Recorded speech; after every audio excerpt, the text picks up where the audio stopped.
victory, but it also comes with the potential for unrest.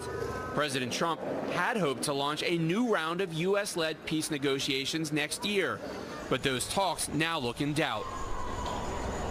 For 3 decades, the U.S. has taken the lead in the Middle East peace process, but Palestinians now say that the U.S. recognition of Jerusalem as Israel's capital puts and undermines the U.S.'s role as a peace broker in the region. Bret? Connor Powell live in Jerusalem. Connor, thank you. Back in Washington, more reaction to President Trump's decision on Israel. Chief White House correspondent John Roberts is with us now on the North Lawn. Good evening, John. Right, good evening to you. You'll remember that many times during the election campaign, President Trump said that other presidents had promised to move the U.S. Embassy from Tel Aviv to Jerusalem, but that he was going to be the one to finally do it. And despite all that opposition that you saw from world leaders, the White House says the president is, quote, pretty solid in his thinking.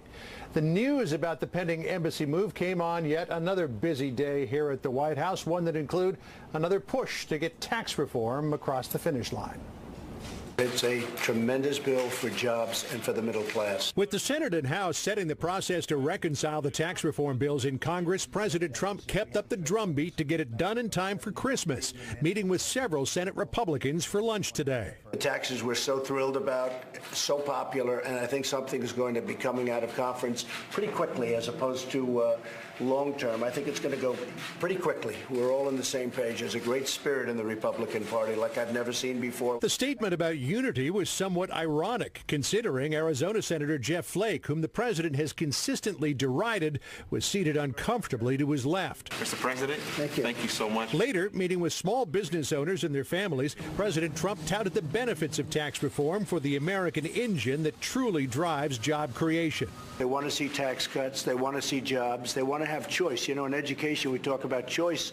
Well, we want choice in jobs also, so you can look for 5 jobs or 6 jobs, not just take one because that's all you could get. The White House is hoping to keep the conference process narrowly focused on a handful of issues to get it done quickly. President Trump wants the bill on his desk the week of December 18th, in part in case the Alabama Senate race goes to the Democrat, which would further shrink the margin tax reform needs to pass if it gets pushed to January. President Trump has taken the controversial step of endorsing Republican candidate Roy Moore in Alabama. The president and Republican National Committee have decided better to endorse and support Moore than face the prospect of losing the seat to a Democrat. I think he's going to do very well. We don't want to have a liberal Democrat in Alabama, believe me. We want strong borders. We want stopping crime. We want to have the things that we represent, and we certainly don't want to have a liberal Democrat that's controlled by Nancy Pelosi and controlled by Chuck Schumer. After the president made his case, Senator Flake left the lunch and revealed he wrote a $100 check to Moore's opponent, Doug Jones. On the check, Flake wrote, "Country over party." Asked why the president went all in on endorsing Moore, Press Secretary Sarah Huckabee Sanders said it's all about the president's agenda. The president feels that he would rather have a person that supports his agenda versus somebody who opposes his agenda every step of the way. And the White House today pushed back hard on reports special counsel Robert Mueller had subpoenaed Deutsche Bank for records of the president's financial dealings. Early this afternoon, a source with knowledge of the investigation told Fox News Mueller's office had sent no such subpoena. Later, the president's outside counsel, Jay Sekulow, said on the record, quote, "We have confirmed that the news reports that the special counsel had subpoenaed financial records related to the president are false." Sarah Huckabee Sanders, who typically defers to outside counsel on such questions, was only too happy to repeat the findings. No subpoena has been issued or received. We've confirmed this with the bank and other sources. I think that this is another example of the media going too far too fast, and we don't see it going in that direction. The president has previously said on several occasions that if Mueller's investigation strayed into an examination of his personal finances, that would be a violation of the special counsel's mandate. That the president has also said on several occasions he has no intention to fire Mueller, and sources tell Fox News the last thing his legal team wants is a brand new special counsel to be appointed and start the process all over again from scratch. Bret? John Roberts live on the North Lawn tonight. John, thanks. We're learning new details tonight about what the Trump transition team knew about Lieutenant General Michael Flynn's contacts with the Russian ambassador in the days between the election and inauguration. This comes as there is new concern about possible bias among members of the special counsel's team. Chief Intelligence Correspondent Catherine Herridge has details tonight. A top prosecutor who now works for special counsel Robert Mueller's Russia probe praised then acting Attorney General Sally Yates after she was fired in January by President Trump for refusing to defend his controversial travel ban. The email obtained by Judicial Watch through a federal lawsuit shows that on the night of January 30th, Andrew Weissman wrote to Yates under the subject line, "I am so proud." He continued, "and in awe. Thank you so much. All my deepest respects." The disclosure follows confirmation that another investigator, FBI official Peter Strzok, was fired from Mueller's probe over the summer after allegedly sending anti-Trump texts. It's not good for the FBI, which holds itself up as a paragon of virtue, where there's no political motivations and we just follow the facts. Separately, 24 emails provided to the special counsel and obtained by Fox News show the Trump transition team knew former National Security Advisor Mike Flynn was in regular contact with Russian Ambassador Sergei Kislyak before the inauguration.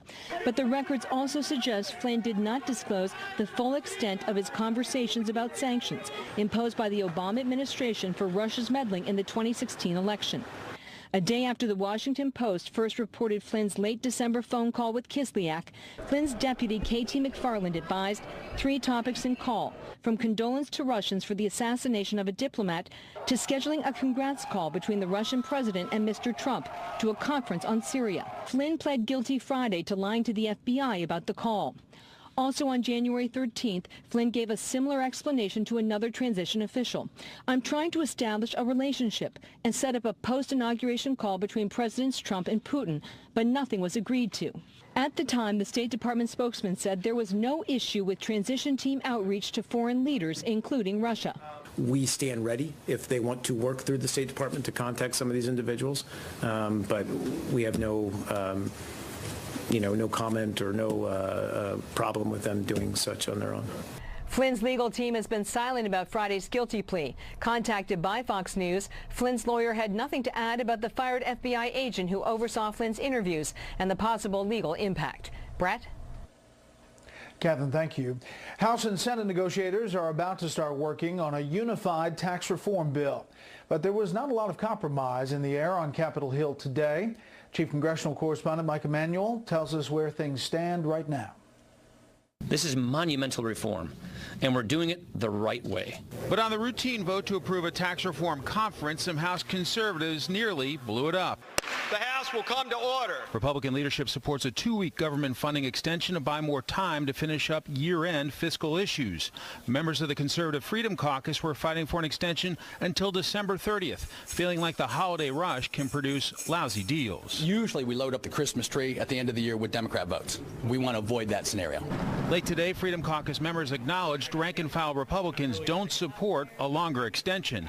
Now the expectation is there will be a vote on what Speaker Ryan wanted, a clean continuing resolution. I feel like we're going to have a majority. We're going to have 218 for passing the CR we had this week.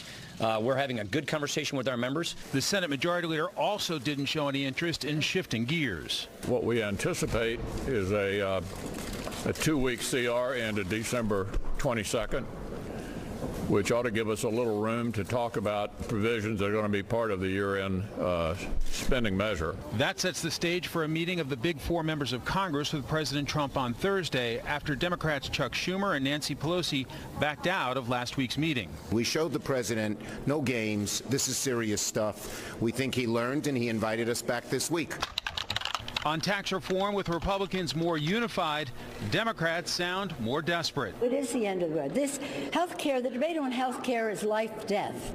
This is Armageddon. Key Republicans are countering the argument coming from Democrats. When we get into this conference committee, we're going to be talking about making strong families, strong futures, and giving the next generation a tax code that actually helps them.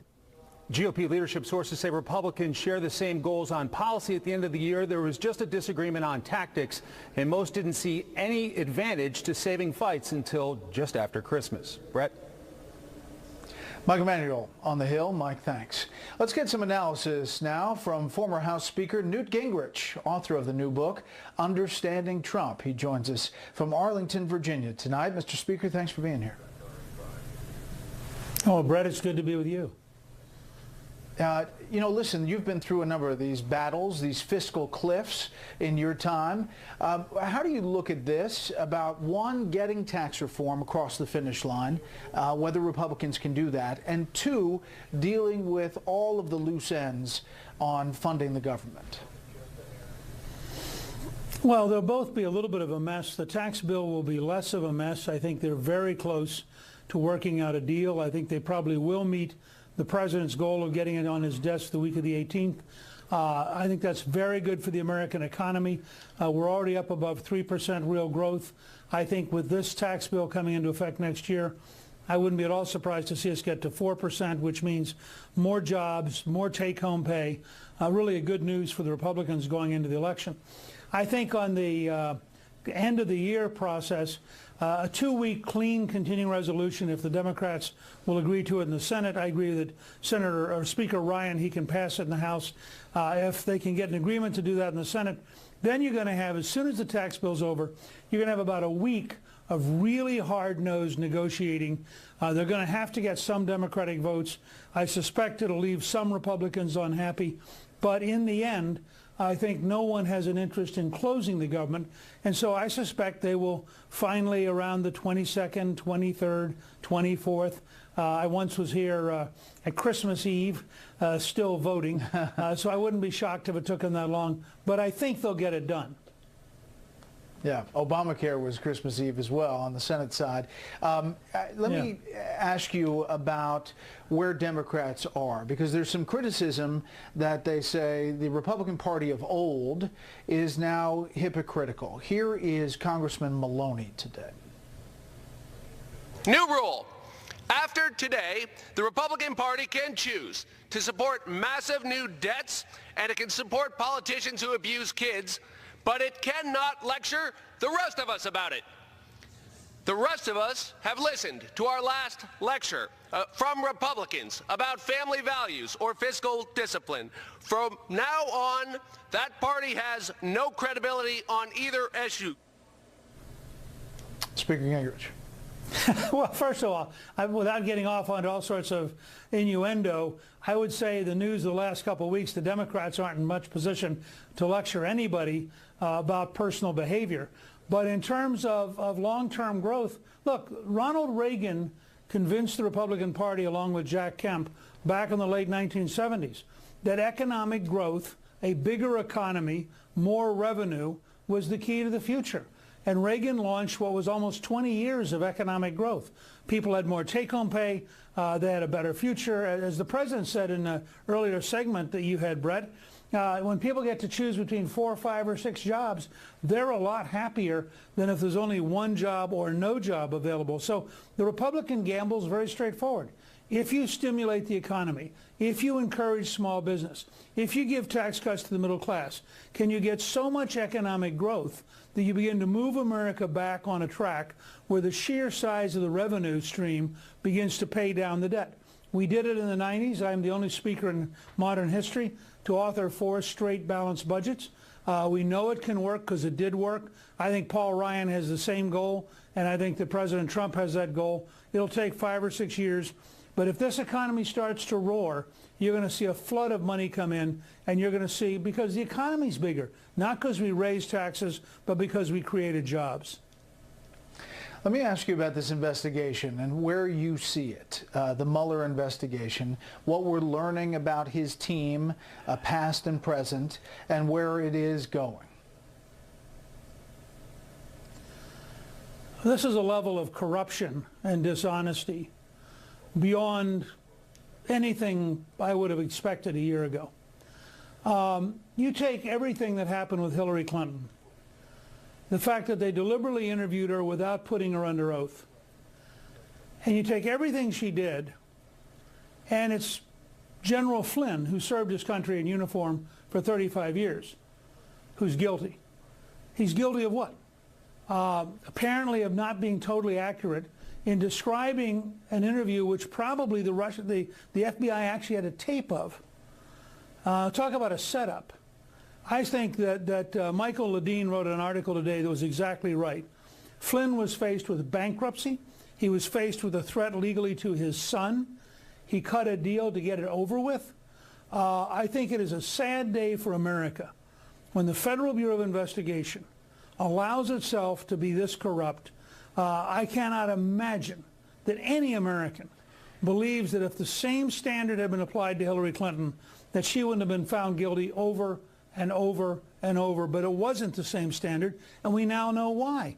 You have members of the FBI who are actively anti-Trump, actively pro-Hillary. I want to just play one quick soundbite. A lot of the focus has been on this Logan Act and about the incoming administration and the Trump team in transition reaching out to foreign governments. This is a soundbite from Mark Toner, the spokesperson from the State Department, 7 days before the inauguration of President Trump, being asked about all of this.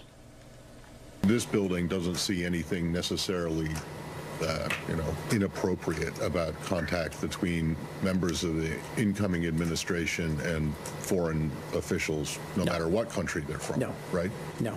And again, this has been ongoing. I mean, we stand ready if they want to work through the State Department to contact some of these individuals. There seems to be a disconnect. Bret, listen, you'd have no reason to know this, but I actually used the Logan Act in the 1980s. The Logan Act was written in 1798 in order to stop American citizens from negotiating against their own government.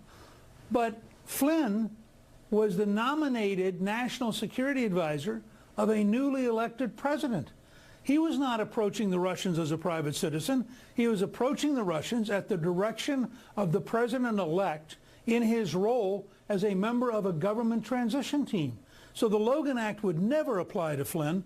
And it's an absurdity to suggest that it would. That's why these things, and I warned about this months ago, this is what happened to a very, very good friend of mine, Scooter Libby, who worked for Dick Cheney. If the FBI wants to get you, they take something, in this case, they probably had a tape because they had been following the Russian ambassador. They know exactly what was said. You deviate one word, and suddenly it's your fault. The fact is, Karl Rove wrote a column in which he said he almost got indicted for, quote, not remembering. Now, that's how sick it gets. Speaker, I got to leave it there. We're watching one. Okay, thank you. Well, we're hitting a hard break here, but we really appreciate your time and your assessment as always. The end of the line for the longest-serving member of the House. That is coming up after the break.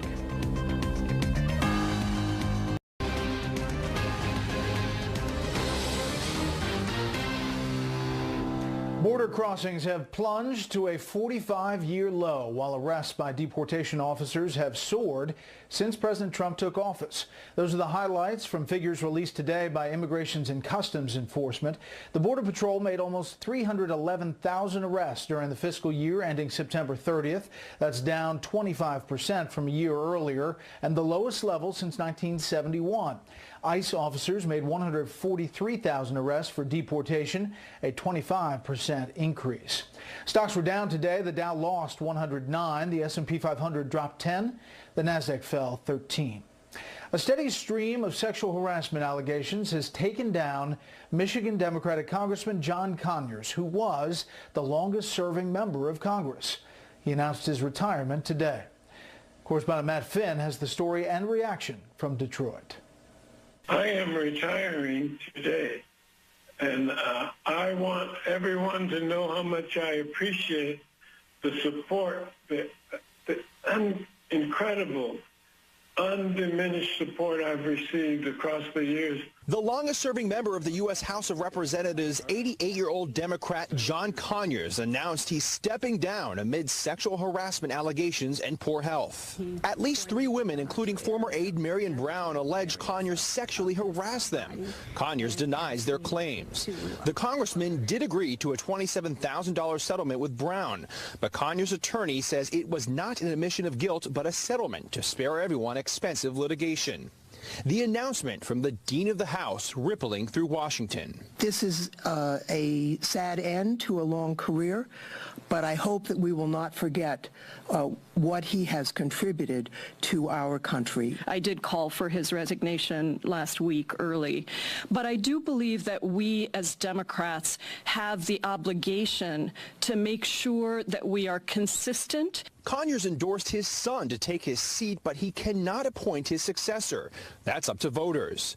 Conyers plans to submit a letter of retirement to the governor, who will then determine the process for a special election. Conyers' attorney and supporters bashing House Minority Leader Nancy Pelosi for initially calling Conyers an icon, then flip-flopping and calling for his resignation. It's not a good day in Democratic politics, and they're going to rue the day that they didn't stand behind John Conyers. Conyers' family spokesperson and his attorney will not comment directly on Conyers' health condition, but say he is still in the hospital here in the Detroit area.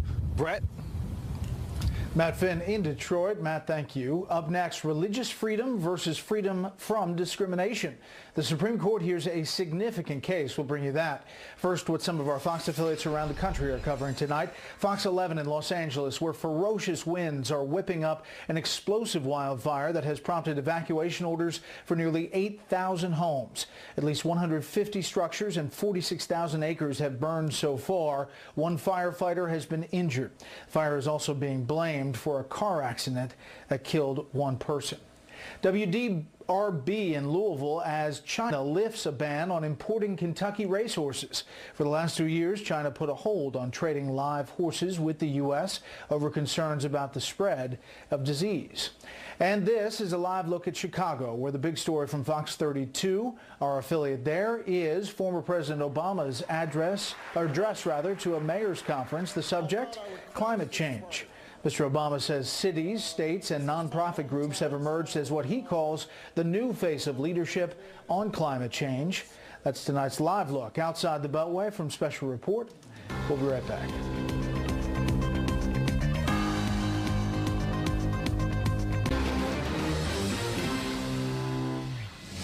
Supreme Court justices heard arguments today on whether the Masterpiece Cake Shop Bakery in Colorado can be forced to make a wedding cake for a same-sex couple. It is a case that has the potential to affect many individuals and businesses and set a precedent in gay rights or religious freedom. My colleague and anchor of Fox News at Night, Shannon Bream, has details. We got your back, Jack! Heated debate inside and outside the Supreme Court today. Equal justice under law! In a dispute over the rights of a Christian baker who declined to make a custom wedding cake for a same-sex couple, though he offered to sell them pre-made goods in his shop. Jack Phillips says he is an artist and that the government cannot compel his speech or force him to endorse a message that is in direct conflict with his religious beliefs. Couple Charlie Craig and David Mullen say this isn't about cake. This is about freedom. Freedom for LGBT people to live full lives in public and not in constant fear that they will be denied basic service in businesses, fired from their jobs, or lose their homes just for who they are. During today's often contentious arguments, Justice Sonia Sotomayor questioned the baker's claims. Quote, "There are sandwich artists now. There are people who create beauty in what they make, but we still don't call it expressive and entitled to First Amendment protection." But when advocates tried to equate Phillips' actions to those who once denied service on the basis of race, Chief Justice John Roberts noted that when the Supreme Court decided its landmark same-sex marriage case just 2 years ago, quote, it went out of its way to talk about the decent and honorable people who may have opposing views. Justice Anthony Kennedy, who has often ruled in favor of LGBT interests, was tough on both sides today, but raised eyebrows when he said this. Counselor, tolerance is essential in a free society, and tolerance is most meaningful when it's mutual. It seems to me that the state in its position here has been neither tolerant nor respectful of Mr. Phillips' religious beliefs. It's hard to believe that the government is forcing me to choose between providing for my family and employees and violating my relationship with God. That is not freedom. That is not tolerance.